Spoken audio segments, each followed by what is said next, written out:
Hi SakaFeteFoodies, it's Jose here. Today's episode is all about babka. It's a sweet braided bread with lovely fillings. I'm going to be making a chocolate and an almond babka. The links for these recipes will be in the description box below. I'm going to start off my brioche dough by placing 3 teaspoons of yeast into 3/4 of a cup of lukewarm water. I'm going to let it sit for about 8 minutes until it blooms. While I'm waiting for the yeast to do its thing, I'm going to add my dry ingredients into a mixing bowl.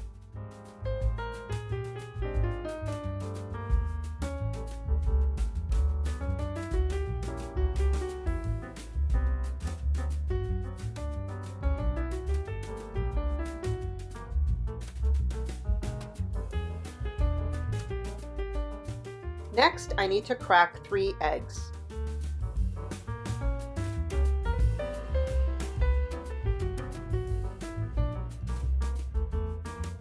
Use the dough hook on your mixer and start it off really slow, just so the dry ingredients don't go flying all over the place. Add the eggs one at a time.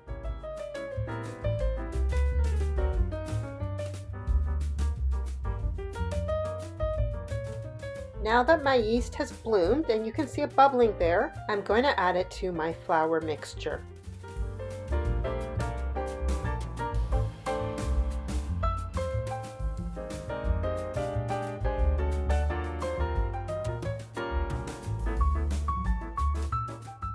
Now that the dough has formed, I'm going to add 10 tablespoons of butter, and the butter needs to be at room temperature. Don't add it all at once, just one piece at a time.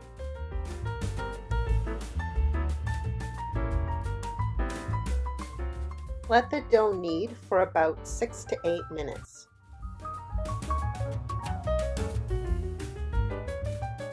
The dough is extremely sticky, so I put some flour down on a clean countertop, and I also added some flour on top and just tried to knead it a bit. It's a very sticky, soft dough. After kneading for about a minute or two, I formed it into a ball and placed it into a bowl greased with olive oil.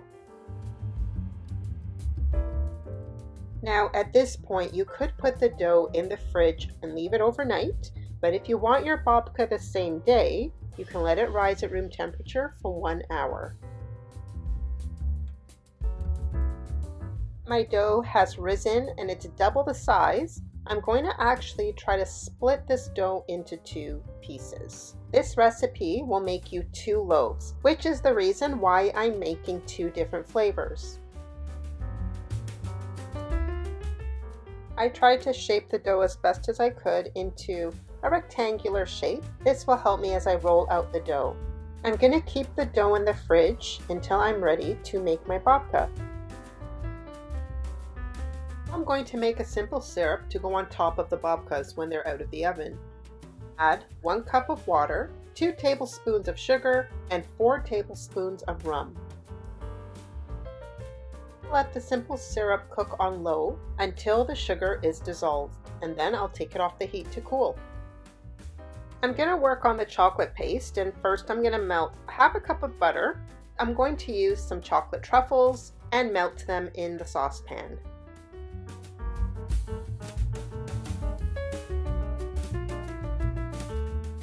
To that, I added 1 cup of cocoa powder and half a cup of powdered sugar. I added more cocoa powder and less icing sugar than the recipe called for, just because I felt like my chocolate was really runny.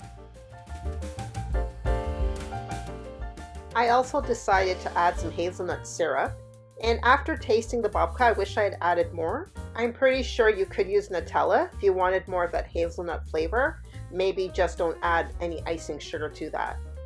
Once your mixture is combined, you can take it off the stove, and I would use it right when you're going to make your babka, only because I let mine sit and it got way too hard. I'll show you how I remedied that problem later on. Now I'm going to work on the almond spread. I just combine all of the ingredients into a bowl. Make sure that butter is room temperature.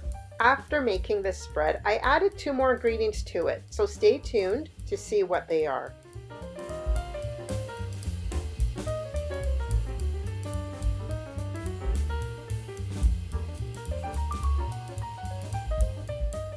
Once your paste is all nice and combined, you can go ahead and add 2 eggs.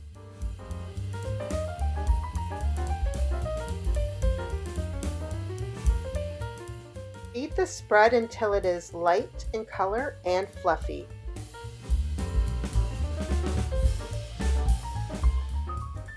So now for the exciting part. It's time to assemble the babka.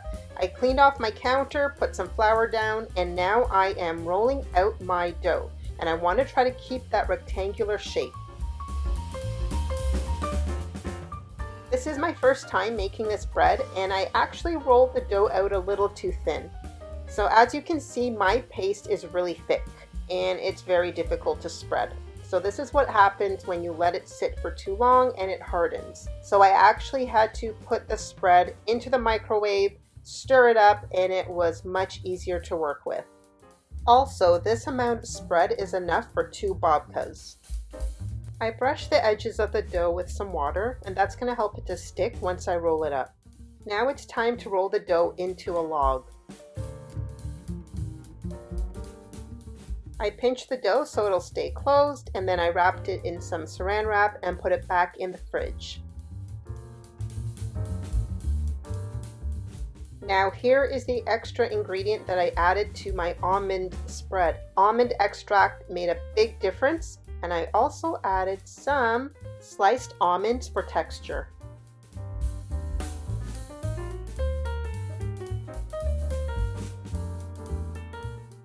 And repeat the process, although this time I did not roll out my dough as much as I did the first time.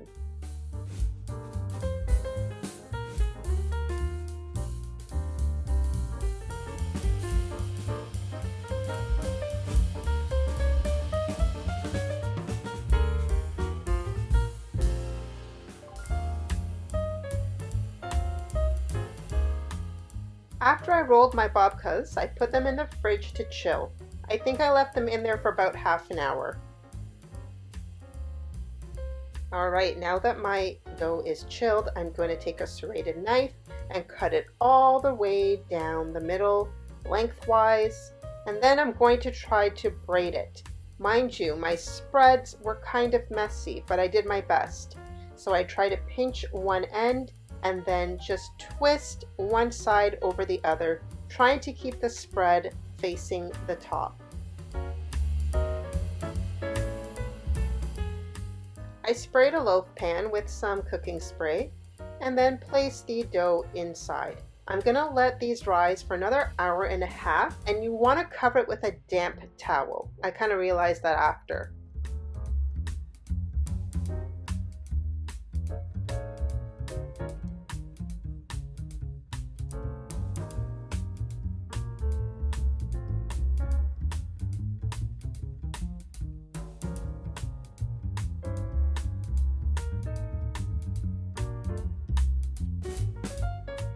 Bake the babkas at 375 degrees for 25 to 30 minutes. I covered mine partway through the baking because they were getting a little dark, and then I also checked them to make sure they were finished all the way through. While they were piping hot, I spread that syrup all over them and let it soak right in. Let the babkas sit in the pan for at least 10 minutes before you remove it. And don't they look so good? I'm going to add some icing sugar to the top of the almond babka.